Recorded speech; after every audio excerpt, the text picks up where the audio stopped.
I want to introduce to you someone that I call my mom. Her name is Mrs. Folake Saanu. And I worked with her when I was in Wema Bank, where I actually retired. One thing about her is that she's passionate about women. If someone like me that is passionate about a male child now is talking to someone that is passionate about female or women, and she's got that listening and she said, oh, you're right, Onyade, let's do this together. Here we are. And Mom, you're a great mother. You have always been one, and you have never disappointed me, and you have never disappointed us. Thank you, Mommy. So thanks, Onyade. Yes, ma'am. And if I could say, this mom has to be in quotes. Ma, please, I want you to speak to how society's perception of masculinity contribute to the challenges that boys face, even until marriage and in their old age. Oh, thank you, Onyade. That's a very good one. And you find that it's like the boys have to live a stereotyped life. And there are some myths or some beliefs behind how a boy should behave. So a boy is supposed to be strong. So right from childhood, he's not supposed to cry that much. Without emotion. So emotions should be suppressed. Submerged and suppressed. Boys, falling in love, gravitate towards their mothers. So the mothers show them a lot of affection. So you find them being very affectionate with their mom. But at the same time, they are not looking for direction from their mom because they believe that their father is the person that should be directing them. But unfortunately, the father is not there because there's that also assumption that the man should provide for the house. So they grow up in that environment. And because of the fact that emotions is suppressed from when they are young, by the time they are much older, you find that it's very difficult for them to change that perception. It's also difficult for them to change the stereotype, like, I'm not supposed to be part of the activities in the house. So they're just there, and the other ladies are being seconded to do all the housework. There's also no direction. So if you look at a typical lady, which I can easily, so by the time you are 10, your mom is looking at you. Have you started your period? Is anything happening to you? On the boys' side, there's all of these things are happening. It's also growing into puberty. There are a lot of things happening. But I don't think anybody takes their time to take them through anything. And if I can recollect, over the years, if I look at my younger brother, luckily for us, maybe because my mom was a psychiatric nurse, it was easy for her to identify all those things around drugs, things. So every time she kept on saying, no drugs, well, you have to be this. So we were brought up in a home whereby there was not much differentiation between the boys and the girls. We all did the housework. We all did everything. So there was a little of balance. But quite a lot of people didn't do that. So they grow up believing and demanding that I should be given respect. I should just be respected. As a man. And then they get into a situation where the wife says, I need some emotions. So you have to balance the two. So they are left to their colleagues, their friends, and social media now. Which is very dangerous. Which is dangerous. And you find out that social media, their clique of friends influence their behavior. So you find them not being very stable, unless they have this stable set of friends and they are well grounded. So I think some of the problems we have is that they are not well grounded. The only thing they are grounded on is the fact that they need to make money and they need to provide for the family. And that is just a small portion of how you maintain and grow in life. That speaks volume to the problems and challenges that we have at hand.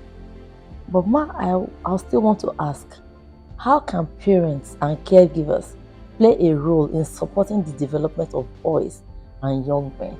The caregivers, the teachers, and the third parties is for them to be more intentional in what they do. They should move away from stereotypes.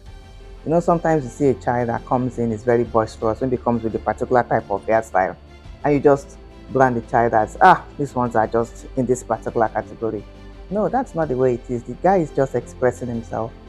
So now that we are in this area whereby it's not a very strict environment, we have to loosen up a little bit and try to understand what is driving these children, what is driving this particular child, why is it different from the others?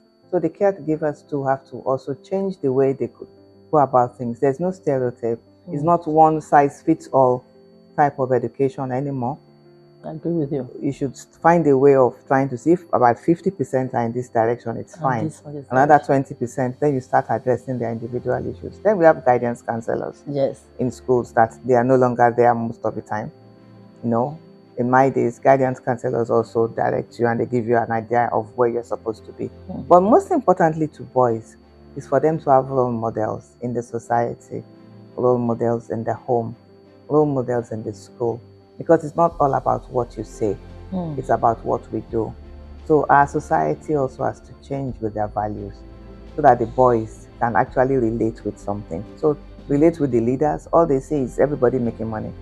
I met a very young boy and I asked him, what do you want to be? He said, a politician. And I'm wondering, so I said, what? He said he wants to read politics. I said, so what? He said he wants to be a politician. I said, what type of politician? He said, chairman, local government.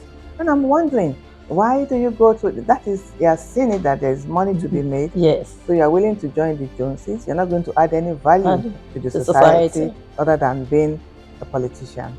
So those are the things that have to change to change the outcome with boys. So it's a long process, but it's doable. Yes, ma'am. And unfortunately or fortunately, you know, we are all religious. Yes. But I hope we can actually use this religion to train these boys and let them also be encouraged to really imbibe those values. Things will change, definitely. Thank you very much, Ma. Thanks for that. But I would like to ask again, how does this masculinity affect men even into their old age? If you look at it from this point of view, so when they are young, they are being segregated out of the whole activities and treated separately and given that confidence that just be a man. As they grow older, the influence a male child has is based on his colleagues and what he's been exposed to. Now, the other thing is that as they grow older as well, when they get married, yes, they are married and they love their wives. They believe that providing the financial support is what is the most important thing. The emotional support, they have not been brought up to expose. So most of them don't do that. Now, when it comes to having children, children gravitate towards where there is a lot of emotions. So the men tend to provide. Their male child, they are normally not too close to because they're going to tell the male, I don't show any emotions. You have to be a man, be a man. But by the time they're getting older and you're growing older, you tend to realize that you need a return from your investment. That is, now the children grow older and the men show no emotions and the guy is left on his own. So at the end of the day, they are lonely when they are young. They are with their groups, but they are still lonely within the group because you can't really share most of the emotional things. And by the time you get much older, you find out that you are alone most of the time. And that is where the bitterness comes in. And it's very unfair because you believe I've spent so much on these children. I've sent them to the UK or America, you spend so much money. And then the children are there dancing away with their mom. It's because she invested emotions. You invested money. So at the end of the day, there is need for us to bring up our men properly for them to understand that it's a whole family setup and that everybody should contribute financially, emotionally, physically, in fact, everything. They should do it together for them to enjoy this growth and for them to enjoy it into old age. And then they should also be allowed to be vulnerable. Yes. So you find a lot of suicidal attempts. People commit suicide. Very rich men commit suicide and they can't discuss their issues with anybody. How do you explain a very rich man committing suicide and nobody knows about it? He has issues. He could have discussed with his friends. He could have discussed with his wife. But he's always this man up. Man up. So I think this is a very good initiative, Onyade. Thank you very much. And I think it is nice to work with you on it. Thank you very much. And it's something that we should push out. Thank you very much. These guys need help. Thank you.